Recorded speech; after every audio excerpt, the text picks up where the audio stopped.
तस्वीर साधारण गृहिणी की।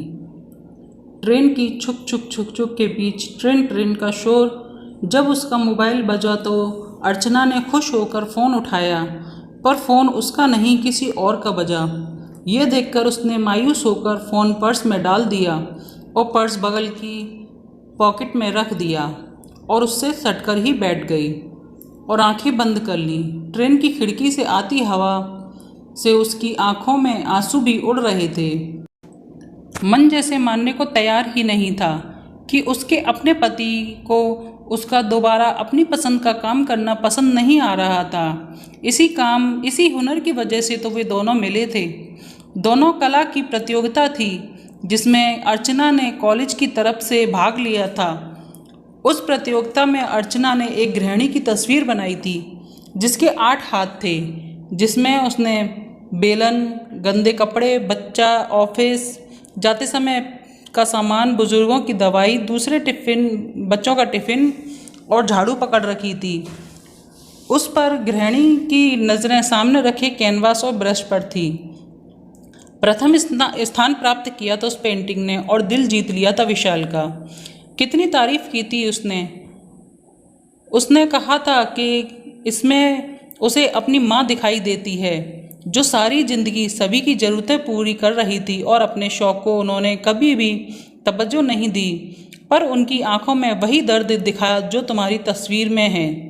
विशाल की इस बात ने इतना प्रभावित किया था अर्चना को कि उसे लगा था कि जो एक पेंटिंग में बनी महिला की आंखों का दर्द समझ सकता है, वो जीवित स्त्रियों के दर्द को कितना अच्छा समझेगा और शायद खुद से किसी महिला को दर्द देने के बारे में सोचेगा भी नहीं। इसीलिए तो जब उस दिन की दोस्ती को विशाल ने शादी के पवित्र बंधन में बांधना चाहा तो उसने भी मना नहीं किया। बस अपने अपने परिवार के सामने दोनों ने 7 जन्मों के साथ निभाने की कस्में खाईं। उसके बाद तो जैसे दुनिया बहुत छोटी हो गई। हर जगह घूमने गए थे वो, पर उसकी पसंदीदा जगह अपने ही शहर का वो तालाब था जहाँ दोनों सुबह की धुंध में घूमने जाते थे।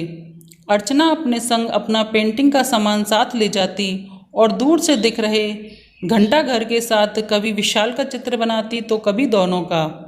फिर तालाब के किनारे लगे रेलिंग पर लटकते खेलते बच्चों की तस्वीर बनाती, पर वो इस बच्चे वाली तस्वीर में जीवन के रंग नहीं भर पाई थी और इसलिए विशाल और उसके मध्य सूनापन पसर गया था।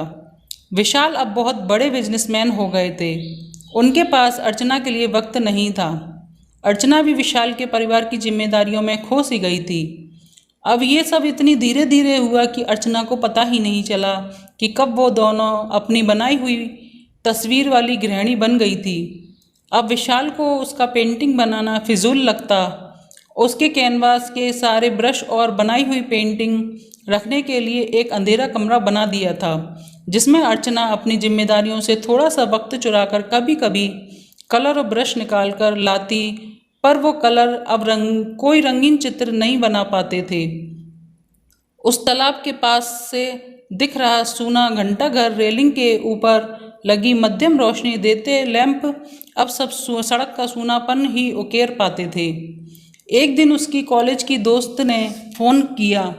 हेलो अर्चना, कॉलेज को एक होनहार कला के टीचर की ज़रूरत है तो मैंने तुम्हारा नाम दे दिया है। कॉलेज इसी शहर में है तो तुम्हें कोई परेशानी नहीं होगी। अगर करना चाहो तो कल सुबह जाकर कॉलेज के प्रिंसिपल से मिल लेना। अर्चना को अपनी सूनी ज़िंदगी में रंग भरने का अच्छा अवसर मिल गया था जिसे वो यूं ही जाने नहीं देना चाहती थी। वो टीचर बनना चाहती थी, पर विशाल को ये पसंद नहीं आ रहा था। उसने बहुत ही बुरी तरह से उसकी व उसकी कला की बेइज्जती की थी, ये बोलकर कि उसकी खुद की तस्वीर बेरंग है, वो दूसरों को रंग भरना क्या सिखाएगी। पहले घर की जिम्मेदारियां निभा लीजिए, फिर उसके बाद नौकरी की जिम्मेदारी ले लेना, जिसे अर्चना सहन नहीं कर पाई। हमेशा खुद से पहले दूसरों के बारे में सोचना, ये सिला दिया था विशाल ने उसे उसकी काम के लिए। विशाल ने मना करने के बावजूद वो आज निकल गई थी। उसे पता था कि विशाल उसे फ़ोन नहीं करेगा, पर फिर भी दिल में उसे सब ठीक होने की उम्मीद थी। अर्चना का आज इंटरव्यू बहुत अच्छा हुआ था। उसकी नौकरी पक्की हो गई थी। आज वो फिर उसी तालाब के किनारे आई थी, अपनी अंधेरी जिंदगी में रोशनी का एक कतरा लेकर। उसने ये खुशखबरी विशाल को सुनाने के लिए फ़ोन निकाला कि तभी फ़ोन बज उठा।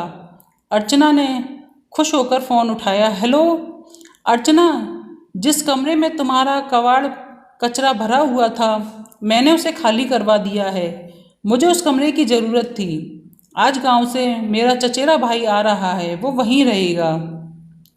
ये सुनकर अर्चना का खून खौल उठा। वो बदहवास सी चिल्लाई जा रही थी, पर विशाल, तुम ऐसे कैसे कर सकते हो? वो मेरे सपने, मेरी मेहनत और मेरा प्यार है।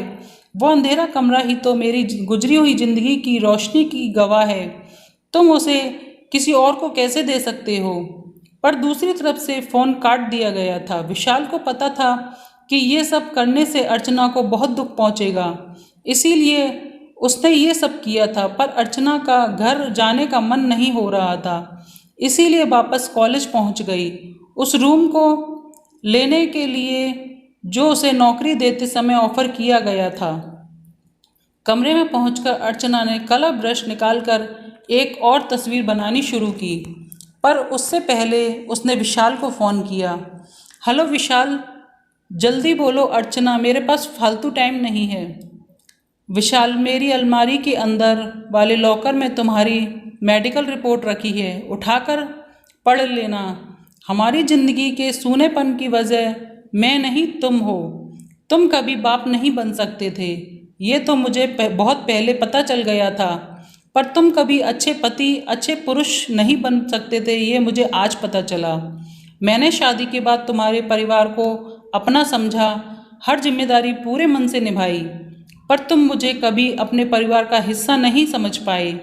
एक बच्चा होने की वजह से तुमने तो मेरे अस्तित्व को ही नकार दिया। अब मुझे तुम्हारे जैसे पति की कोई आवश्यकता नहीं है। कहते हुए अर्चना ने फ़ोन काट कर साइलेंट मोड पर लगा दिया और तस्वीर बनाने लगी, बिल्कुल साधारण स्त्री का, जिसके सिर्फ 2 हाथ थे, बाकी के 6 जिम्मेदारियों वाले हाथ वहीं कटे पड़े थे।